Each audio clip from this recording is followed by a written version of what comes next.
Você é daquele que acredita que quanto mais dormisse, melhor isso faria para sua pele? Ou a famosa expressão sono da beleza fosse uma verdade absoluta? E se eu te disser que não é bem assim? Eu me chamo Leonardo de Deus Melo, médico, cirurgião geral, pós-graduado em dermatologia e em medicina estética. Quero te agradecer por estar aqui contemplando o nosso canal, que há alguns anos vem de maneira leve e despretensiosa, conversando, informando, educando, esclarecendo sobre estética facial e estética corporal. E se ao final desse conteúdo você achar que de alguma maneira isso te enriqueceu, isso te tirou do lugar comum, isso te preparou enquanto possível cliente da estética para todo e qualquer procedimento, seja ele mais conservador ou mais invasivo, e não ser vítima de achismos ou modismos, mostra isso para mim e para toda a equipe que está por trás desse canal, deixando o teu like, o teu sino ativado, o teu comentário, porque sim, eu faço questão de ler os seus comentários e quando muito relevantes eles viram vídeo, porque eu acho que a sua dúvida, claro que pode ser a dúvida de muitas outras pessoas. Enfim, vamos junto conversar então um pouquinho sobre rugas do sono. Sim, esse é o tema do nosso conteúdo. Rugas do sono.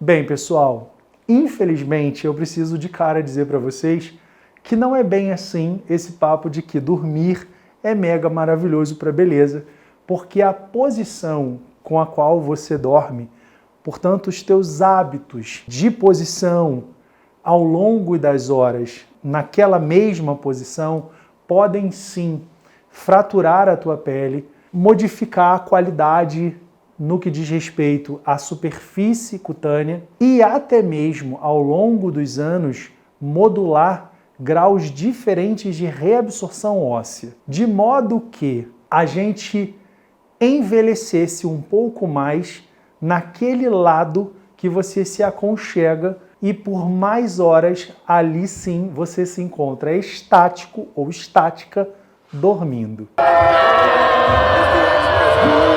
Para isso, a gente precisa primeiro entender que essas rugas, ditas rugas do sono, seriam diferentes das rugas de expressão, mas de um lado ou de outro, elas seriam rugas mais verticalizadas, mais paralelas, né, à força que a almofada ou travesseiro faria contra essa face, fraturando no terço inferior o contorno, e a gente não deve esquecer que da mesma forma no colo, já que aconchegar-se de lado por muitas horas seria, tanto para mulheres quanto para homens, prejudicial, uma vez que esse colo ficaria vincado verticalmente, especialmente nas mulheres, pela questão do volume mamário, mas também pela questão para os homens, pela questão, às vezes, do volume peitoral,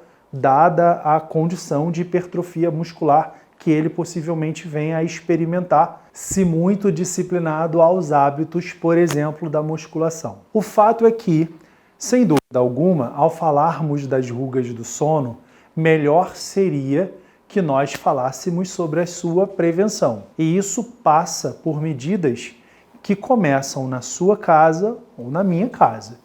Existem cada vez mais tecidos tecnológicos, tecidos que diminuiriam o atrito entre a própria fronha e a pele, de modo a marcar menos essa dobradura ao longo das horas, ao longo do sono. Uma outra coisa seria o uso dos próprios travesseiros que garantem mais ergonomia numa posição dita como ideal, que seria de barriga para cima. E aí talvez esse sim fosse o tão famoso sono da beleza.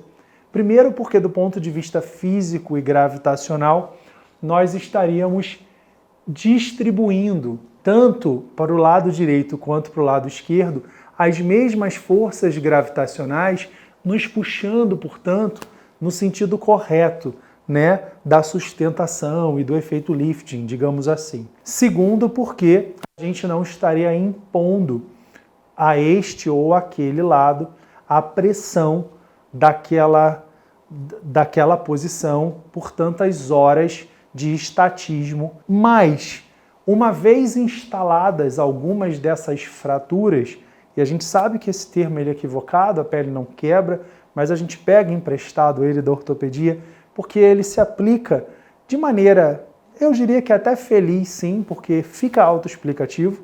E uma vez instaladas essas fraturas, aí sim, claro que a gente precisa pensar na atenuação, na suavização dessas rugas, nesse contexto já de consultório, de ambulatório, e lançar mão de estratégias sinérgicas, porque a gente está falando de rugas que, como todas as rugas, vão perpassar desde rugas finas e leves até rugas mais pesadas, mais sulcadas e mais vincadas.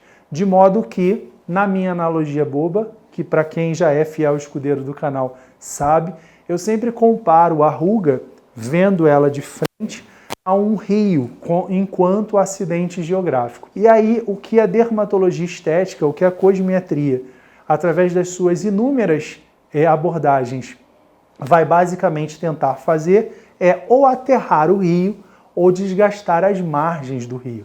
O fato é que é essa irregularidade do relevo, é esse vincado, né? Imaginando que a gente está vendo ele de frente, tá, pessoal? Vincado, esse sulcado, essa fratura, essa ruga do sono, ela precisa, nessa irregularidade de relevo, então, ou ser aterrada ou ter as margens desgastadas. Isso já faz com que vocês infiram a ideia. Efeitos preenchedores, volumizadores, através, por exemplo, de ácidos hialurônicos não reticulados. A gente não vai falar necessariamente num preenchimento de fato, mas a gente vai falar em ácidos hialurônicos que dão tumescência, que dão robustez, reestruturam essa pele de modo que ela fique bojudona e atenue essa alteração do relevo, né? Que seria a própria ruga, o nosso riozinho nessa geografia boba que a gente está aqui usando como analogia. Desgastar as margens também faz sentido. E aí, desde os peelings químicos até lasers microablativos fracionados, por exemplo, passando por microagulhamento e uma série de radiofrequência microagulhada e uma série de outros procedimentos. Fato é que, diferentemente do que a gente então antes pensava, dormir pra caramba não necessariamente garante beleza, porque a maneira como nós estamos dormindo pra caramba pode sim influenciar positiva ou negativamente no que a gente chama e entende como beleza, tá certo? Beijo grande, juízo na hora de dormir e até semana que vem.